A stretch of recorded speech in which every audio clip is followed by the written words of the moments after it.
Untuk pertanyaan yang pertama, hukum mengupil di bulan puasa. Hukum mengupil di bulan puasa. Bismillahirrahmanirrahim. Alhamdulillah wassalatu wassalamu ala sayyidina Rasulullah ba'du. Mengupil itu kan memasukkan tangan ke hidung tapi tidak sampai ke jauf ya. Tidak sampai ke rongga kepala istilahnya itu ya, hanya bagian luar ya. Tidak sampai bagian rongga, maka hanya sekedar mengupil gitu saja, asalkan tangannya tidak sampai masuk terus ke jauf, ke rongga kepala itu, maka tidak membatalkan. Tapi kalau sampai masuk ya ke jauf, ke rongga kepala, maka batal. Kemudian, hukum menelan ingus atau lendir di tenggorokan pada bulan puasa. Ya, lendir itu atau ingus yang di hidung ya, itu kan masih masuk di ini ya, masih bersambung dengan anggota tubuh istilahnya, bagian tubuh masih bersambung itu ya. Selagi itu tidak terpisah ya, belum terpisah dari hidung ya, belum keluar dan terpisah dari hidung, maka kalau itu dimasukkan lagi ke hidungnya istilahnya, maka itu tidak masalah. Kecuali kalau ingusnya itu sudah keluar hidung, misalnya sampai di bibir misalnya, kemudian dimasukkan ke hidungnya lagi, kemudian dimasukkan, lah itu batal kalau gitu ya, masukkan ke mana, ke jaufnya misalnya, kalau itu batal. Tapi kalau masih di dalam hidung ya, meskipun itu bagian dalam bagian dalam luar istilahnya, dalam luar itu maksudnya dalam yang pokoknya di dalam hidung lah ya, masih di dalam hidung, nah, maka itu kalau dimasukkan lagi istilahnya itu masukkan dengan nafasnya itu ya, maka itu tidak membatalkan, lagi belum terpisah ya. Untuk pertanyaan selanjutnya, bagaimana hukum vaksin di bulan Ramadan? Vaksin itu kan memasukkan ibroh istilahnya, memasukkan jarum ya di tangan sini ya. Nah, itu kan tidak termasuk jauf ya, tidak termasuk jauf, tidak masuk dalam rongga tubuh ya, maka itu tidak membatalkan ya. Pokoknya suntik itu selagi itu tidak masuk dalam jauf, di tangan, di kaki, di pantat misalnya, itu tidak membatalkan ya. Kemudian, bagaimana hukumnya swab di bulan Ramadan? Swab itu kan memasukkan sesuatu ke hidung, rongga hidung ya, maka itu membatalkan ya. Kalau dilakukan di siang Ramadan maka membatalkan. Memasukkan apapun ya, memasukkan apapun itu bendanya, kalau masuk lewat hidung, lewat telinga ya, lewat mulut ya, rongga-rongga kepala itu, maka membatalkan puasa. Selanjutnya, bagaimana hukumnya jika mimpi basah saat tidur siang di bulan Ramadan? Mimpi basah ini kan tidak disengaja ya, keluar air mani tapi melalui mimpi basah dan keluarnya berarti tidak disengaja, maka itu tidak membatalkan puasa. Yang membatalkan puasa itu jika keluar maninya itu disengaja, seperti onani dan semacamnya itu, maka itu membatalkan puasa. Tapi kalau mimpi ya enggak. Selanjutnya, bagaimana hukum menyikat gigi dengan pasta gigi? Menyikat gigi itu sama dengan bersiwak ya. Menyikat gigi sama dengan bersiwak. Nah, bersiwak itu boleh ya kalau sebelum sebelum tergelitnya matahari ya, sebelum zuhur itu maka tidak makruh. Kalau setelah zuhur itu makruh. Nah, kalau pakai sikat gigi itu kan pakai pasta gigi. Nah ini jika pasta giginya ini tidak ada sesuatu pun yang tertelan maka tidak membatalkan puasanya. Tapi kalau ada yang tertelan atau menelannya dengan sengaja maka itu bisa menjadi batal. Pertanyaan selanjutnya, bagaimana hukumnya ngorek kuping di bulan puasa? Ngorek kuping itu kan memasukkan sesuatu ke dalam rongga telinga, gitu ya. Kalau hanya bagian luar kuping, ya hanya misalnya tidak sampai lubang dalam itu, maka itu tidak ada masalah. Tapi kalau itu masuk ke rongga telinga bagian dalam itu, pakai alat itu, cutting bat misalnya itu masuk ke sana, kan itu masuk ke rongga telinga. Nah, maka itu bisa membatalkan puasa.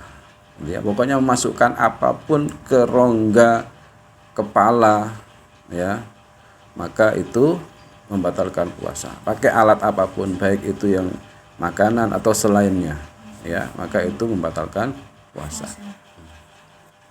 Pertanyaan selanjutnya, bagaimana maksud dari tidurnya orang yang sedang berpuasa adalah ibadah dan bagaimana pendapat tentang fadilah tarawih setiap malam? Ya, pertama tentang itu naumus shaim itu ibadah ya. Tidurnya orang puasa itu ibadah. Itu ya itu apa istilahnya ya? Dikategorikan ibadah itu karena dia tidak melakukan hal-hal yang terlarang ya kan. Kalau dia kan lebih baik tidur daripada dia itu tidak tidur tapi kemudian melakukan riba ya, kemudian melihat sesuatu yang diharamkan ya, atau kemudian mendengarkan sesuatu yang diharamkan. Ini kan maka tidurnya ini kan lebih baik ya, masuk dalam ibadah untuk menghindarkan hal-hal kayak gitu. Tapi alangkah baiknya jika dia ini daripada tidur itu duduk di majelis ilmu, mendengarkan pelajaran-pelajaran ilmu agama, dibuat baca Quran, zikir, itu lebih baik daripada tidur. Untuk hadis yang menjelaskan tentang fadilah sholat tarawih setiap malam itu kalau dilihat dari dari sisi fadilahnya itu banyak yang tidak masuk akal itu ya, hanya dengan amalan sedikit tapi utamanya luar biasa. Itu di antara ciri hadis dhaif, bahkan itu ada juga yang itu masuk dalam hadis maudhu' ya. Sehingga memang ada ulama yang kemudian menganggap bahwa hadis ini itu maudhu' itu ya. Kemudian pertanyaan selanjutnya, bagaimana hukumnya mencium dan mencumbu bukan berhubungan istri ketika bulan puasa? Mencium atau mencumbu istri itu ya dengan syahwat di bulan puasa maka hukumnya haram, tidak boleh. Kalau tanpa syahwat maka tidak haram. Jadi kalau hanya sekedar mencium biasa tanpa ada syahwat maka tidak haram.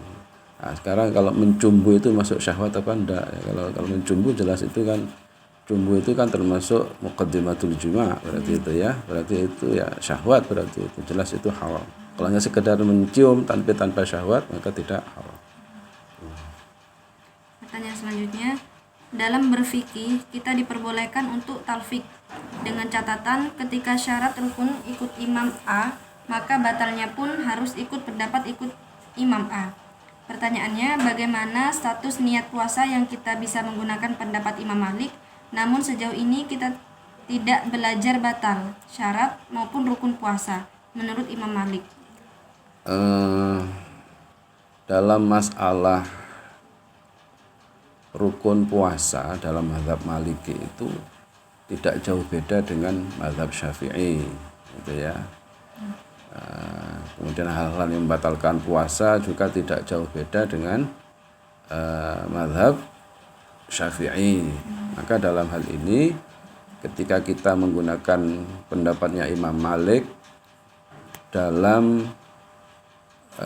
niat puasa, maka itu tidak ada masalah.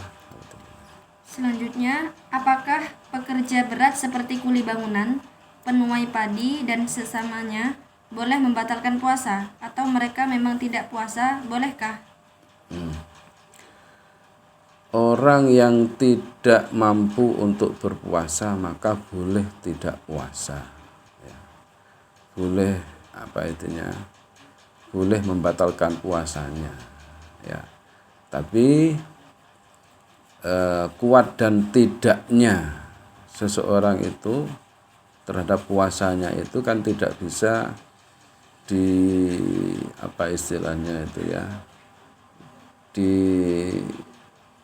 direncanakan istilahnya, ya. Nanti kayaknya saya ini tidak kuat puasa kayaknya, maka kemudian dia lalu tidak puasa. Tidak bisa begitu, ya.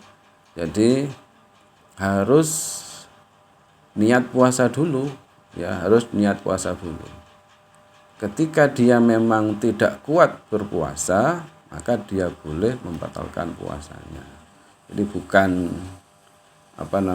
bukan kemudian berandai-andai kayaknya nanti saya tidak kuat puasa, berarti saya tidak usah puasa lah, tidak usah niat puasa. Tidak bisa begitu. Jadi harus diniatkan puasa dulu, ya. Terus ketika dia bekerja itu kok tidak mampu di tengah jalan itu, kok dia tidak kuat misalnya, maka dia boleh membatalkan puasanya dan mengganti puasa yang dia tinggalkan ini, yang dia batalkan ini. Selanjutnya, hukum menggunakan obat tetes mata ketika puasa, bahkan obat tetes tersebut sampai kerasa ke tenggorokan, batalkan puasanya. Kata para ulama, mata itu tidak termasuk jauh, ya. Kata para ulama, mata tidak termasuk jauh, sehingga kalau kita memasukkan sesuatu lewat mata seperti tetes mata itu, maka tidak membatalkan puasa meskipun itu sampai cairannya itu masuk ke rongga, karena kata para ulama itu tidak termasuk jauh, gitu. Selanjutnya, pada siang hari, terik matahari terasa panas, melainkan di kota Jember. Jika orang berpuasa melakukan mandi keramas di siang hari dengan niatan biar badan lebih fresh dan menghilangkan rasa dahaga, bagaimana hukumnya? Apa hal tersebut dapat membatalkan puasa? Yang batalkan puasa itu kan memasukkan sesuatu ke jauh, ya, baik itu rongga kepala maupun rongga perut lah, ya. Rongga kepala itu tadi disebutkan telinga, hidung, mulut. Kalau masukkan satu lewat situ maka batal kalau dengan sengaja, ya. Kalau yang di bawah bagian perut misalnya, ya, lubang depan, lubang belakang, itu masukkan satu lewat itu maka batal puasanya. Atau tidak lewat lubang tapi masukkannya lewat sesuatu yang bisa menghubungkan ke jauh, misalnya ke perut, misalnya memasukkan sesuatu lewat perutnya ini melubangi perutnya misalnya, kemudian dimasukkan sesuatu ke situ, maka itu batal puasanya.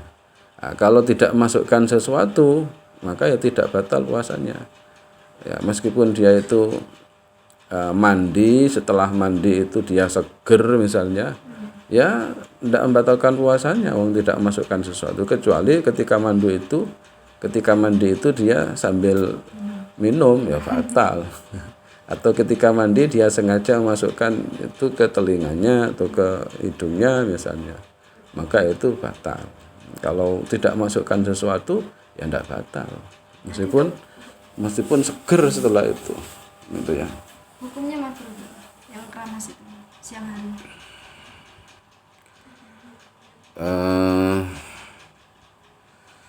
La adri. Ya, yang saya tahu itu tidak ada masalah. Ada masalah. Ya. Selanjutnya, bagaimana hukum puasa jika kita lupa membaca niat? Apakah perlu dikodok? Ya, niat itu dalam mazhab Syafi'i itu kan wajib dibermalamkan. Ya, wajib dibermalamkan. Jika lupa niat pada malam harinya, berarti puasanya tidak sah. Ya, puasanya tidak sah. Ya. Tapi dia sendiri wajib untuk imsak, wajib untuk menahan diri dari perkara-perkara yang membatalkan puasa, ya, sampai maghrib, ya, seperti halnya saudara-saudaranya yang lain, kaum muslimin yang lain, ya. Tapi status puasanya karena niatnya tidak sah, karena niatnya itu dilakukan pada malam hari, harusnya puasa Ramadan ini ya, khusus puasa Ramadan, puasa wajib harus dilakukan pada malam hari, maka puasanya ini tidak sah, berarti harus diqadha. Beda halnya kalau puasa sunnah. Kalau puasa sunnah itu kan tidak harus dibermalamkan niatnya. Ya, meskipun pagi-pagi itu kok nggak ada makanan, ya, nah, kemudian niat puasa, ya tidak apa-apa, sah kalau puasa sunnah. Tapi kalau puasa wajib, puasa Ramadan, puasa nazar, maka harus dilakukan pada malam hari niatnya. Terus selanjutnya, jika kita mengorek lubang hidung, apakah itu termasuk batalkan puasa? Jika iya, lalu bagaimana jika sudah terlanjur sedangkan kita belum tahu hukumnya? Mengorek hidung tadi kan tergantung mengorek hidung itu kemana masuknya, sesuatu yang kita masukkan ke hidung, kita korek itu masuknya kemana. Kalau masuknya itu tidak sampai ke jauh, maka kan tidak membatalkan, ya. Tapi kalau sampai jauh membatalkan, baik tahu hukumnya atau tidak, maka itu membatalkan puasanya, ya. Makanya ya harus belajar, ya, harus belajar. Terus selanjutnya, bagaimana hukumnya berkumur di pagi atau di siang hari? Itu hampir sama dengan siwak tadi hukumnya, ya. Jadi berkumur, kemudian juga memasukkan air ke hidung dan mengeluarkannya, itu istinsyaq, ya. Al-madmadah itu kan berkumur, istinsyaq itu memasukkan nyesep banyu irung istilahnya, apa, memasukkan air ke hidung dan mengeluarkan lagi. Nah, itu kan tidak sampai ke jauh itu, ya, namanya istinsyaq itu. Itu kalau sebelum zuhur, sebelum tergelincirnya matahari, maka tidak makruh. Kalau setelah tergelincirnya matahari itu makruh, dan bisa batal jika sampai masuk, ya, sampai masuk ke jauh itu, ya. Pertanyaan terakhir, bagaimana cara melunasi hutang puasa yang tahun lalu belum dibayar, sedangkan sekarang sudah memasuki bulan Ramadan lagi? Orang yang tidak berpuasa, ya, baik itu sengaja maupun tidak, berarti kan dia punya tanggungan untuk mengqadhanya, untuk menggantinya, ya, setelah hari raya, ya, setelah hari raya. Tapi jika misalnya hutang dia itu yang harus diqadha itu belum sempat dibayarkan, belum sempat diqadha sampai datang Ramadan berikutnya, nah, berarti dia punya tanggungan membayar puasanya itu, mengqadha puasanya itu, plus bayar fidyah, ya, untuk satu hari satu mud itu. Dan begitu berlaku untuk kelipatannya jika belum sempat mengqadha juga sampai datang tahun berikutnya lagi, gitu, ya. Jadi tanggungan puasanya tetap, ya, tapi